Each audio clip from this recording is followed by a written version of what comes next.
बच्चों, आज मैं आपको ब्रह्मपुत्र नदी के ऐसे अमेजिंग फैक्ट के बारे में बताने जा रहा हूँ जो शायद आप में से काफ़ी बच्चों को नहीं पता होंगे। बच्चों, अगर हम ब्रह्मपुत्र नदी की बात करेंगे तो आप जानते हैं कि यह भारत की सबसे चौड़ी नदी है और इसकी कुल लंबाई 2900 किलोमीटर है।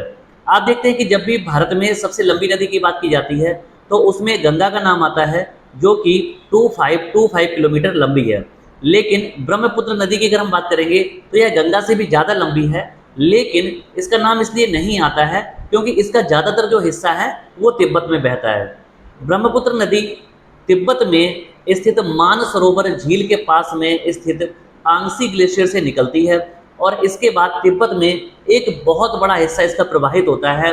और जब यह भारत में प्रवेश करती है तो यह अरुणाचल प्रदेश राज्य के नामचा बरवा दर्रे से भारत में प्रवेश करती है। अरुणाचल प्रदेश के नामचा बरवा दर्रे से भारत में प्रवेश करती है।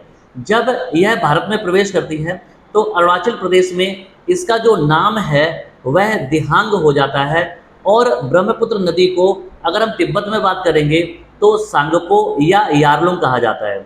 यानी कि तिब्बत से जब यह नदी निकलती है तब इसे तिब्बत के क्षेत्र में सांगपो या यारलुंग कहा जाता है और जब यह अरुणाचल प्रदेश में भारत में आ जाती है तब इसे दिहांग कहा जाता है। यानी कि अभी तक इसका नाम ब्रह्मपुत्र नहीं होता है। अब जब अरुणाचल प्रदेश में यह प्रवेश कर जाती है और आगे बढ़ती है तो असम और अरुणाचल की सीमा पर वहाँ पर एक जगह है जिसका नाम है सादिया।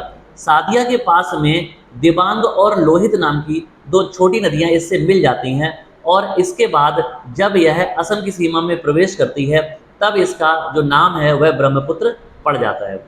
ब्रह्मपुत्र नदी असम के एक बड़े हिस्से को कवर करते हुए जब आगे बढ़ती है तो मेघालय की सीमा से होते हुए बांग्लादेश में प्रवेश करती है। बांग्लादेश में इस नदी को जमुना कहा जाता है, जहाँ पर यह है गंगा नदी जिसको बांग्लादेश में पद्मा कहा जाता है तो पद्मा से मिल जाती है। यानी हम कह सकते हैं कि गंगा नदी को बांग्लादेश में पद्मा और ब्रह्मपुत्र को बांग्लादेश में जमुना कहा जाता है।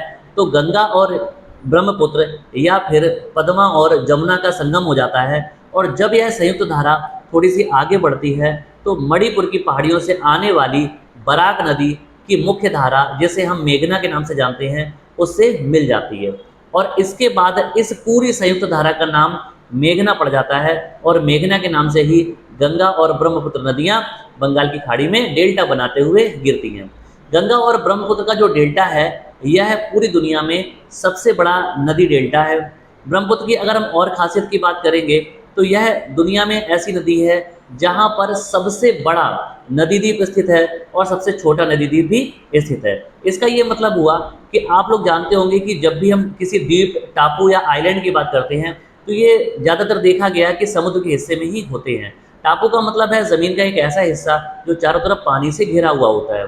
लेकिन यहाँ पर हम चूंकि नदी द्वीप की बात कर रहे हैं, रिवर आइलैंड की बात कर रहे हैं, तो ब्रह्मपुत्र नदी इतनी चौड़ी है कि इसके बीच में भी टापू हैं। तो दुनिया का सबसे बड़ा जो नदी द्वीप है यानी कि रिवर आइलैंड है वो भी ब्रह्मपुत्र नदी में है और जो सबसे छोटा नदी द्वीप है वह भी ब्रह्मपुत्र नदी में ही स्थित है।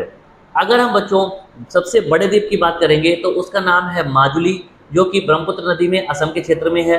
और सबसे छोटे की अगर हम बात करेंगे तो उसका नाम है उमानंदा, जो कि ब्रह्मपुत्र नदी में ही है, लेकिन किस राज्य में है यह आपको कमेंट करके मुझे बताना है। ब्रह्मपुत्र नदी के बारे में मैंने आपको अमेजिंग फैक्ट बताए। इस तरह के और भी अमेजिंग फैक्ट जानने के लिए जुड़े रहें हमारे यूट्यूब चैनल चंदन सर कानपुर के साथ। जय हिंद बच्चों।